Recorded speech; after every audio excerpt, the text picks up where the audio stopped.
Well, this video is not a happy video for me to make. I have been warning everybody on this channel in a funny, comical way. As I try to be funny when I talk about these things, but my message is deadly serious, and that is that the corporate life is basically it's not a good one, right? And I'm especially warning people who are in their 50s, 60s, 40s, even that ageism is a thing, and that if you go ahead and you lose your job, you're going to be in real trouble. And to like kind of prepare yourself. And I've made videos about this, and a lot of people tell me, people have told me, a lot of people, that I give great advice. Sometimes I don't know where it comes from. It's not like I'm a deep thinker, trust me, but I often have really good advice, and I have a pretty good insight. I don't know what it is, a sixth sense type of thing that I've always had, and my mother had it, and maybe I got it from her. But the problem with me though is that I don't follow my own advice. I don't follow it, and so as much as I've been warning everybody how to be prepared, and it can happen at any time, and what are you going to do if it happens? I wasn't prepared at all. Actually 3 weeks ago today, as I record this video, 3 weeks ago, I was working right here where I work, do my work every day, and an email came through, an invite, calendar invite came through. It was from my boss. It was for the meeting to happen in 30 minutes. It was a 15-minute meeting, which it's always at least a half hour or an hour. And the only thing it said on the invite was ketchup, not ketchup like tomato ketchup, like a catch-up. So I knew then and there at that moment, I was cooked. I was done. And I called someone that I work with, and I said, "Hey, did you get one of these?" And this person said, "No, I didn't get one." And I was like, "Oh, I'm done. They're going to launch me today."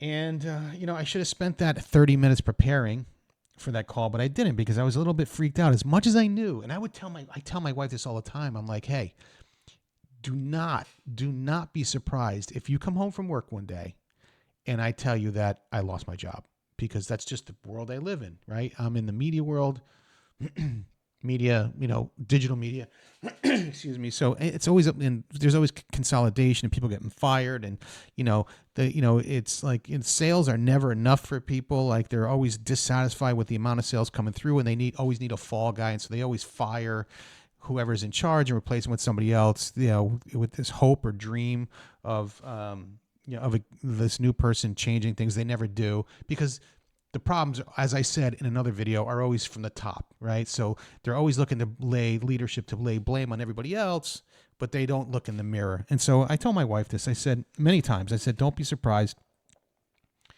if I get fired. And sure enough, I got fired. And as you know, or you may not know, I'm 59 years old. And so it's not a easy time, right? It's not like a lot of people don't want to hire a 59-year-old. They just don't. They can say there's no ageism. They can say there's law. No, I mean, you don't put your age on an application or a resume, but they ask you, when you go to fill out the actual application, if you upload your resume, when you fill out your application piece, and you put in your college, they ask you when did you graduate? Okay, I graduated in the 80s, late 80s, but the 80s. So here I am. And I got to tell you, it's like a mind. If you've never gotten fired, and I haven't really gotten fired. Actually once I got fired, but didn't care. But I never really got fired. And it's a mind fuck. It really is. It really plays. It really makes you question everything, right? First of all, my mind is racing 1,000 miles an hour, especially that day when I knew I was going to get fired. in the next half an hour. And then after I got fired, and what do I do? And I didn't know what to do with myself. I just didn't know physically what to do with myself. I got in my car, I drove around, I went to look at the water. I'm like, okay, how am I going to tell my wife what's going on? What am I going to do? How am I going to pay the bills? But like all these things go through your mind, you know? Your heart's racing. You have agita, you know, like you have your pit in your stomach. And it's that first day is like bonkers bad. It's awful. It's terrible. It's a rotten fucking day. I don't care if you like your job, didn't like your job, loved it, hated it, didn't matter. When you get fired and you are out on your own and the paycheck stops, man, it's scary as shit. And your body physically doesn't know how to handle it, and your mind certainly doesn't know how to handle it. And that's where I was. And I told my wife, and then, you know, and then it's for 3 weeks. It's like, I was like, you know what? Fuck that job. I hated that job anyway. Hated the boss. Like, who cares? I'm happy I'm out of there. But then you, like, 10 minutes later, you have just the opposite feeling. Well, it was a pretty good job. I mean, I was good. I liked what I did and blah, blah, blah. And the money was good. And and it's always this constant, for me, ups and downs all day long. Kind of happy at some points, and then just deeply depressed at other points. Deeply depressed. You know, and that's where I am. It's been 3 weeks, and I will say I didn't like put a notice on LinkedIn right away that I was out looking for work, but I finally last week I put a notice out saying, hey, my time I can't even say the name of my company because in my severance agreement, which I haven't signed yet, there is a non-disparagement clause. So I got to be mindful of that. But hey, I left this company. And, you know, looking for work. And like some good people that I know and met in the industry have reached out to me and said, you know, a couple of them trying to help me. So, which is a great thing. But there's so much that happens there's so much that when you get fired, there are so many things that you question about yourself. You question about your life. You look back with regrets. Should I have done this? Should I have done that? My life, maybe I should have taken a different course. Maybe I should have gotten out when the getting was good. You know, it's always better to get a new job before you lose your job, right? Everybody knows that. Should have gotten out, but again, I'm 59, and kind of like as unsatisfied as I was, where I was ready to play the long game, meaning the next, give it 5 years and then kind of call it a day, right? So can I ride this out for 5 years, which is very short-sighted of me because I know better. I know how the industry is, the amount of change that's going on, how often leadership changes, how often you get hired and fired, and they grow headcount, they reduce headcount, they change commissions, they all this stuff. So I knew it was kind of unlikely, but part of me just didn't want to fucking deal with it, so it's my fault. And it left me where I am right now. And I want to come out. Listen, if I could do this for a living, I'd be really happy, right? If I could sort of not even fully replace my income, but at least somewhat replace my income and do this, I would drive a fucking Uber and just, because I've had it. Like I know I've had this awakening about what life is really about, especially when it comes to work life and the big scam that has been perpetrated on the American worker about what it means to be an employee, or that relationship, the employee-employer relationship, and what it's all about, and the meaning of it, and the loyalty or non-loyalty that's involved in that relationship. You're basically out for yourself. You're on your own. You need to be out for yourself. You need to make sure at every turn, every step you take, that you are doing something that's going to put you in a better position without worry about your employer. It's got to be about you, because your employer at any given moment could turn around and just say you're done. And then when you're done, you're done. You're fucking done. I forgot how I got to this moment. And so I was disenchanted with the whole thing, and I'm sure I could look back in a year and say, God damn it, that was the best thing that ever happened to me. Right? Like I think instinctively, like internally, I know that I'll look back in the year and say, that was the, I may not be making as much money, but Jesus Christ, am I happier?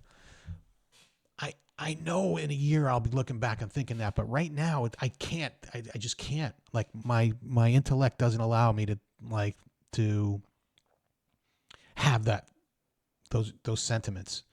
I'm panicked, right? I'm panicked. Hey, honey, there's no Jersey Shore this summer, baby. Yeah. Not that anybody wants to go to the Jersey Shore, but like that's where I'm at, right? And so I should have, like, I stopped. I can't even make I can't even believe I'm making this video right here, honestly, because I just haven't even been able to muster up the energy to do it. And be like, this is a departure because I like to be I want to be funny, man. I tried to be, I wanted to be a comedian. Really, that was my first love, was to be a comedian. So whatever I do, I want to make sure I can inject some humor into it. So this has very little humor. It's a lot of self-pity. I'm not even looking for pity for you guys, man. I'm just telling you my story. And my story, I'm sure, is a lot of people's story. So maybe, and again, I always say when I make these, I don't have any answers. I have a lot of questions. I have a lot of gripes and grudges, and I can pick out a lot of things that are wrong, but I don't have any answers. I'm not that guy. I don't have the answers. So here I am today, 3 weeks to the day of me getting fired, downsized, let go. And by the way, so a bunch of people, the company I worked for had a merger. And anytime, if you work for a company and there's a merger, Jesus Christ, get ready, because somebody's going. Like, people are going to go. That's the whole point of a merger, is to take two companies that are huge, turn them into one company that are even bigger, but to reduce the head count. So like basically 70% of the staff between the two companies remain. So you can get rid of 30% of the people and have a company that's twice the size, right? So when there's a merger, there's people that are going to go. They call it duplication of effort or whatever, but people are going. So if you work for a company that has a merger, go. So we had a merger, and I had been in some meetings a while ago when this thing first started percolating, and there was talk that there's going to be what they call a RIF, which means reduction in force, which means people are going to get fired. So I knew things were going to happen, but I'm in sales, and I've been there on my team. I was there the longest on our team, and I'm the most seasoned and blah, blah, blah. So I was let go, and I'm like, why am I letting go? I said right out on that call, I was like, was this about my age? No, it's not about your age. I'm like, well, what's it about? I never had a PIP. I never had a bad performance review. I've never been written up for anything ever, right? So why me? And they're because it's fucking HR and stupid people on the other end of the call. They're under strict guidelines of what they can and cannot say to you, right? They want to protect themselves. So they didn't say shit. And I'm like, well, so I did say, well, I said, so are you eliminating the position or my position? And the person who, not HR, who let me go, said, it's your position. So it's personal. It's definitely a personal reason, for sure. It's not about the metrics or the numbers or my job performance. It's personal. So I don't know why it's personal. I never had an argument with anybody, but I have a feeling there are some people in the org that didn't like me for whatever reason. Maybe some of them caught wind of this channel, honestly, and my TikTok channel, which has the same name, American Truth Bomb. Even though those are 100% anonymous, like my name, you will not find attached to this. Where I work, you'll not find attached to this. So they're anonymous for that reason, right? But maybe they caught wind of it. I mean, it got a little bit. I mean, the TikTok and this got a little bit of heat. I don't want to say I'm viral or anything, but some people might have caught on to it, and it might have whatever. And maybe that's why. And they say, hey, this guy's a troublemaker. Let's get rid of him. As we have to get rid of people. He's definitely one that's got to go. And I think that's probably most likely the case, but you never know. So So here I am, 3 weeks to the day of me getting fired, and I'm recording this video. And my next one, I can promise, will be happier. Well, I don't want to say happier. It'll be more. It'll be filled with more comedy, because I'm not. You know, this is not. I mean, who wants to watch this friggin' thing? Yeah, I'm sure most people turn this off after the first 30 seconds, right? Because what's the benefit? There's no, as I said, I have nothing to offer in terms of answers, and it's not entertaining, so it's not making you laugh. So why continue to watch? But that's my story. In case I don't know if anybody was actually like thinking about, hey, what happened to him, me, because I started putting out videos at a pretty regular clip, and I haven't in a while.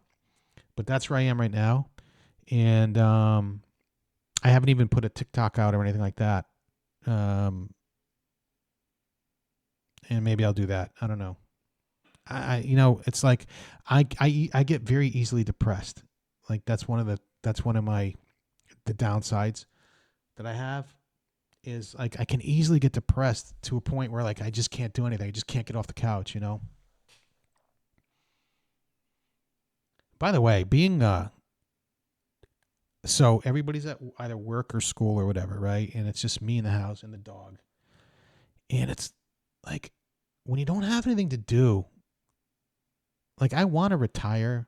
I guess if I had money, it'd be different because I go golfing like every day, but I can't, I can't afford to do that. But when you don't have anything to do, it's like, it's kind of weird. It's kind of like you're in a prison. It's like, you almost have like, you're purposeless. You're purposeless. I don't even know this word. Without purpose, you know? And you don't know what to do. It's like you can't apply for jobs all day long. It's like you could look for jobs for a couple hours in the morning and, maybe apply to whatever ones that come up that you think you might be a fit for. But it's like, then what do you do? It's like you sit around. It's like you just don't know what to do. You go for a walk, you do this, you do that, but it's kind of really weird. And it's like, and I don't have anybody to talk to. Everybody's working, so I'm here by myself. It's me and the dog. It's like I'm thinking of getting, a volleyball, like Tom Hanks in that movie when he's on the island. I'm gonna start talking to a Wilson. I'm gonna start talking to Wilson. I need a friend. I got Vinny, my dog, and I'll have Wilson. So it'll be a trio of us sitting around. None of us would not know what to do. Just sitting around without a purpose. Like, go for a walk. Okay, go for a walk. That's it. That's what I do. Sometimes I go for a short ride. Man, it's really unemployment really f's with your head on a lot of different levels. On a lot of different levels, it really screws with your head.